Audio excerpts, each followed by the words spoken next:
Star Quilt Block. It's a 12.5-inch quilt block that'll finish at 12 inches in the quilt. And I'll be using the quarter square triangle quilt block that I showed in a previous video how to make.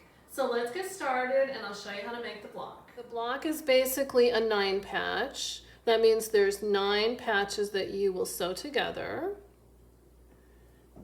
You'll need 4 of the quarter square triangle blocks that I've already made, and I will put a link here in the prior video where I made these blocks.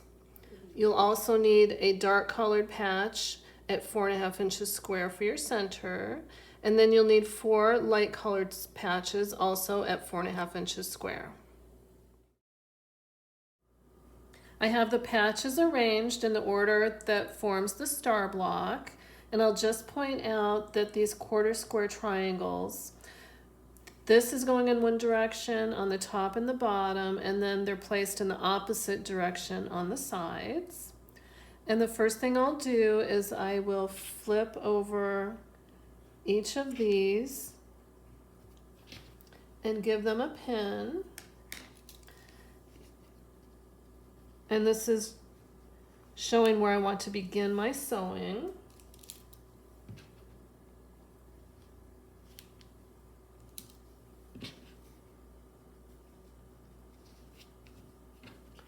I'll take them to the machine and I'll sew a scant 1/4 inch along each of these sides. As I mentioned, I'll be sewing today with a scant 1/4 inch seam. I'm still using my 1/4 inch presser foot. I'm simply moving my needle to the right just a hair, and I'll do that now. And that will make the seam just a little bit more narrow. And that's important because we need the block when completed today to measure exactly 12.5 inches square. And when you're using a regular 1/4 inch seam, by the time you stitch it, fold, and press, it's a little bit larger than 1/4 inch. And by the time you do both of these seams, it'll affect the size of the quilt block. So therefore I use a scant 1/4 inch just to give a little bit of wiggle room so the block will hopefully measure 12.5 inches.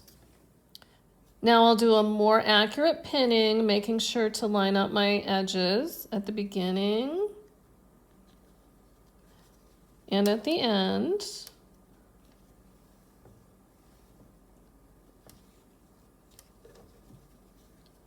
Again, a scant 1/4 inch seam right down here, and then I'll continue with the other 2 patches. I'm using my leader fabric today,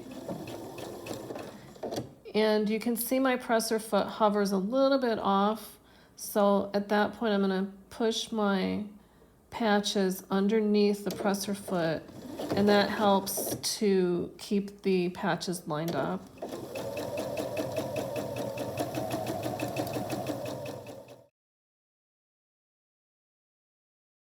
Now I'll clip them apart.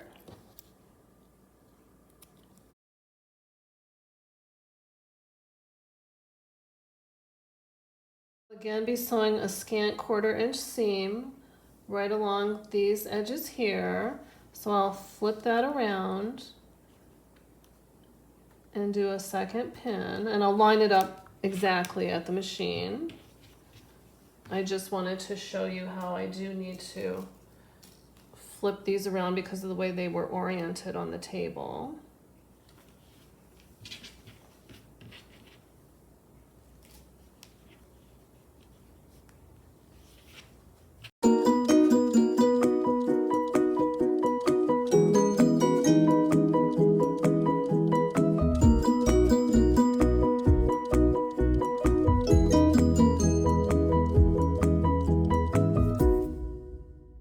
I have my 3 strips assembled, and before I press, I just want to make sure that I'm having my seam allowances going in opposite directions.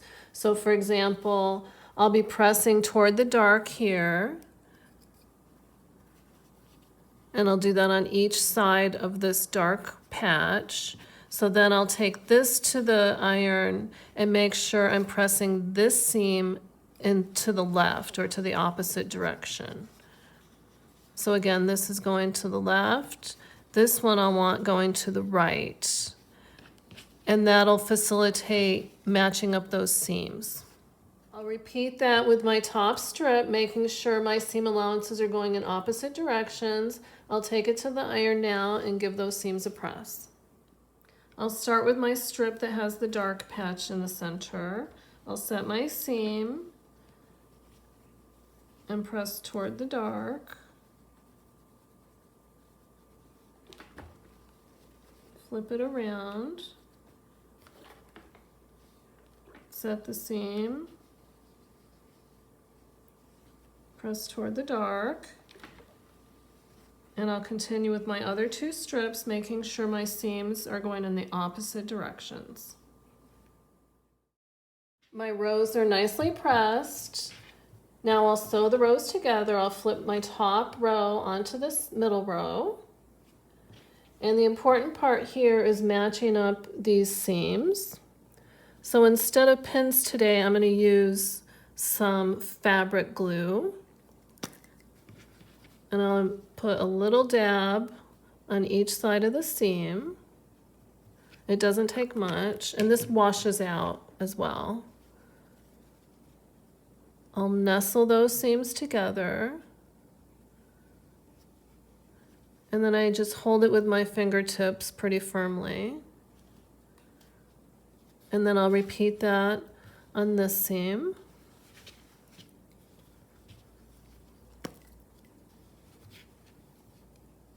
A little dab here.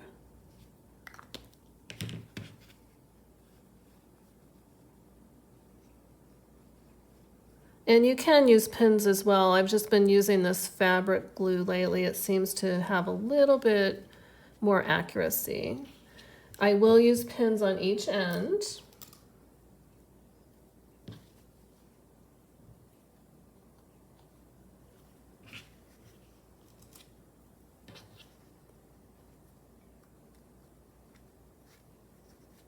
Now I'm ready to take it to the machine. Again, a scant 1/4 inch all the way down. Again, I carefully make sure that the ends are meeting evenly. Push it under my presser foot.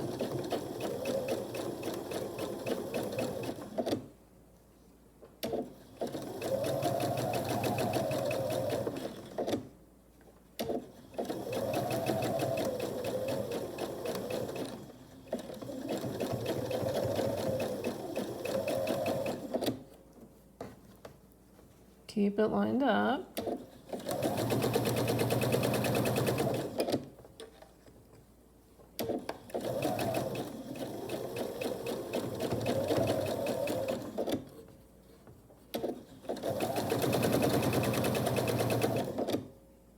Oops, got some threads in the way.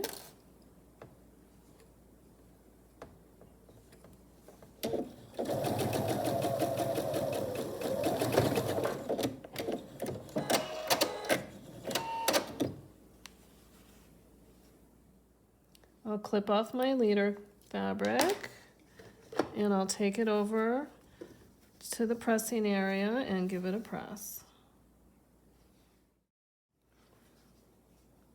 Now I'll attach my third row. Do it exactly the same way. Flip it over. Nestle up my seams. Use my glue stick. Oops, I got a piece of thread in there.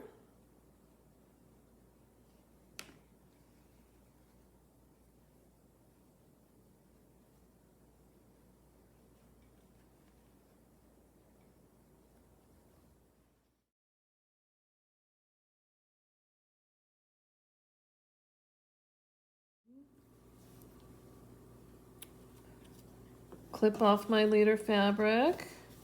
Check my intersections, they look good. Take it over and give it a final press. I'll set the final seam.